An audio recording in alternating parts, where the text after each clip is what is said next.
दोस्तों, अब पछतात होए का जब चिड़िया चुग गई खेत, ये पुरानी कहावत आज बिल्कुल सटीक बैठती है उस शख्स पर जो कभी चुनावी रणनीति का बादशाह कहलाता था, जो दूसरों की जीत लिखता था, आज खुद हार को पचा नहीं पा रहा। जी हाँ, बात हो रही है प्रशांत किशोर, जिन्होंने बड़ी बड़ी पार्टियों को जीत दिया, लेकिन जब खुद मैदान में उतरे तो जनता ने उन्हें एक भी सीट नहीं दी।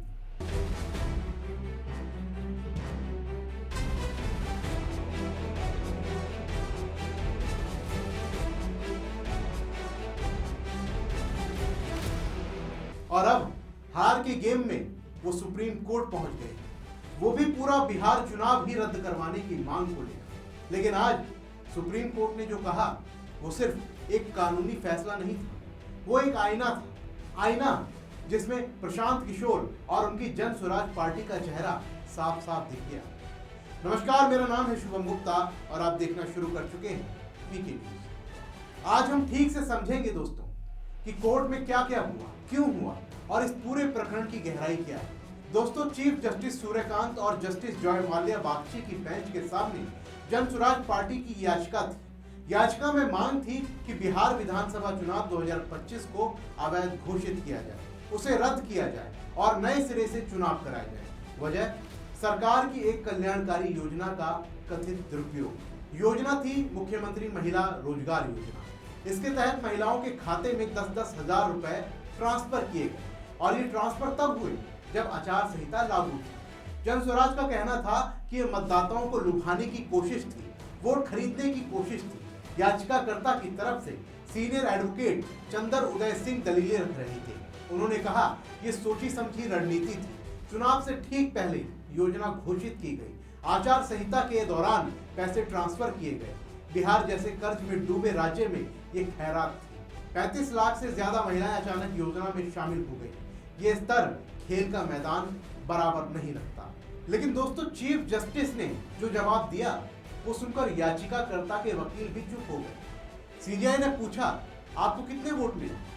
जनता ने जब आपको रिजेक्ट कर दिया तो क्या आप राहत पाने के लिए न्यायिक मंच का इस्तेमाल करेंगे? हारी हुई पार्टी के कहने पर अदालतें काम नहीं कर सकती। फिर सीबीआई ने और कड़ा तंज कसा और कहा कि हम फ्रीबीज के मुद्दे को गंभीरता से देख रहे हैं, लेकिन हमें नेक नियत की भी देखनी होगी। हम किसी ऐसी पार्टी के कहने पर यह नहीं कर सकते जो अभी चुनाव हार कर आई है। जब आप सत्ता में आएंगे तो आप भी ठीक यही करेंगे। दोस्तों, ये शब्द सिर्फ कानूनी नहीं थे, ये राजनीतिक थे। ये प्रशांत किशोर की उस सोच पर सीधी चोट थे जो हार को स्वीकार करने की बजाय उसे चुनौती देने में लगी। प्रशांत किशोर ने 242 सीटों पर चुनाव लड़ा, एक भी सीट नहीं जीती। ज्यादातर उम्मीदवारों की जमानत जब्त हो गई। जनता ने साफ संदेश दिया कि आपकी स्वराज की बातें हमें समझ में नहीं आई, या शायद समझ आई लेकिन पसंद नहीं। और अब हार के बाद सीधे सुप्रीम कोर्ट, पूरा चुनाव रद्द करने की मांग। दोस्तों, ये क्या है? ये लोकतंत्र की भावना के खिलाफ है। लोकतंत्र में जनता का फैसला सर्वोपरि होता है। अगर हार हुई, पार्टी कोर्ट चली जाएगी और कहेगी कि चुनाव रद्द हो, तो लोकतंत्र कहां रह जाएगा? प्रशांत किशोर जो दूसरों को चुनाव जिताने का दावा करते थे, वो खुद एक सीट नहीं जीत पाए और अब कोर्ट से राहत मांग रहे हैं। ये वही प्रशांत किशोर जो कभी कहते थे कि मैं बिहार की राजनीति बदल दूंगा, नई राजनीति लाऊंगा, लेकिन जब जनता ने बदलाव नहीं चुना तो कोर्ट से बदलाव मांगने चले गए। कोर्ट ने साफ कहा कि यह मामला एक राज्य का है, पटना हाई कोर्ट है, हम नोटिस जारी नहीं करेंगे और अंत में जन स्वराज ने याचिका वापस ली। लेकिन दोस्तों, सवाल तो रह गया ना, फ्रीबीज का मुद्दा वाकई गंभीर है। हर चुनाव में पार्टियां मुफ्त की घोषणाएं करती हैं, बिजली मुफ्त, पानी मुफ्त, पैसे ट्रांसफर। ये वोट खरीदने का नया तरीका बन गया है। सुप्रीम कोर्ट ने खुद कहा कि हम इस संस्कृति को गंभीरता से देख रहे हैं। लेकिन प्रशांत किशोर का तरीका, हार के बाद पूरा चुनाव रद्द करवाना, ये नेक नियत नहीं लगती, ये हताशा लगती है। दोस्तों, प्रशांत किशोर ने बड़ा शोर मचाया था, जन स्वराज, नई शुरुआत, पुरानी पार्टियों से अलग राजनीति, लेकिन चुनाव में जनता ने उन्हें नकार दिया। और अब ये कोर्ट का चक्कर, ये क्या संदेश दे रहा है कि अगर जनता ने नकार दिया तो कोर्ट से न्याय मांगो? नहीं, लोकतंत्र में हार स्वीकार करो, उससे सीखो, फिर मैदान लो। लेकिन प्रशांत किशोर शायद ये नहीं सीख पाए।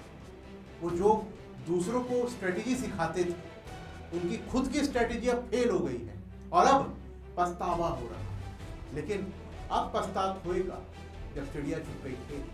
फ्रीबीज का मुद्दा अलग से विचार करने लायक है दोस्तों। बिहार जैसे गरीब राज्य में ये योजनाएं जरूरी हैं या वोट की खातिर जरूरी है। लेकिन प्रशांत किशोर का ये रास्ता, हार के बाद पूरा चुनाव रद्द करवाना, ये राजनीति का नया निचला स्तर है। कोर्ट ने सही कहा कि नेक नियत देखनी होगी और जन स्वराज की नेक नियत पर सवाल उठना लाजमी है। दोस्तों, आज का ये फैसला सिर्फ एक याचिका खारिज करना नहीं, ये एक संदेश था। संदेश उन तमाम नेताओं को जो हार नहीं मानते, जो जनता के फैसले को अदालत में चुनौती देते हैं। लोकतंत्र जनता के हाथ में, अदालतों के हाथ में।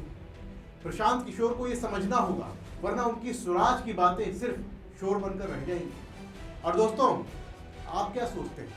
प्रशांत किशोर का ये कदम सही था या हताशा? फ्रीबीज पर रोक लगनी चाहिए या नहीं? कमेंट बॉक्स में हमें जरूर बताइए। फिलहाल के लिए इस रिपोर्ट में बस इतना ही। मिलते हैं अगली वीडियो में, तब तक के लिए जय हिंद। वीके न्यूज, राष्ट्र के नाम।